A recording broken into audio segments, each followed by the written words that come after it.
മോഹൻലാൽ, മമ്മൂട്ടി ഒരേ സമയം വലിയ താരങ്ങളാവുകയും വലിയ നടന്മാരാവുകയും ചെയ്യുന്ന പ്രതിഭാസമാണ് ഇവർ രണ്ടുപേരും. ഇവർക്ക് ശേഷം ഈ ബൃഹത്താഖ്യാനങ്ങൾ എന്നൊക്കെ പറയുന്ന ഈ കാര്യം അത് ഇനി ആരിൽ റിപ്പീറ്റ് ആവും, അല്ലെങ്കിൽ ഇവർക്ക് ശേഷം അങ്ങനെ ഉണ്ടാവുമോ, അങ്ങനെ ആലോചിക്കാറുണ്ടോ?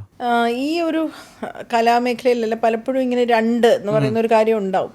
പണ്ട് മുഹമ്മദ് റാഫിയാണോ കിഷോർ കുമാറിനെയാണോ ജീവിതകാലം മുഴുവൻ ആൾക്കാർ ചോദിച്ചുകൊണ്ടിരുന്നത് ആരെയാണ് കൂടുതൽ ഇഷ്ടം?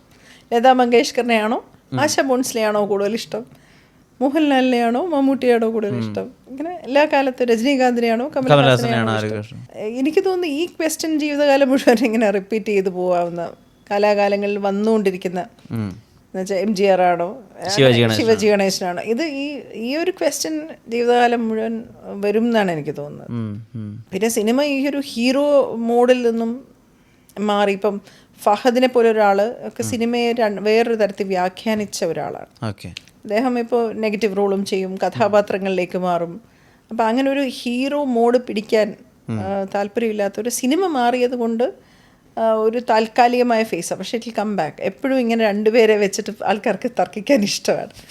എല്ലാ ജീവിതകാലം മുഴുവനും ആൾക്കാരത് ചെയ്തുകൊണ്ടിരിക്കും എന്നാണ് എനിക്ക് തോന്നുന്നത്.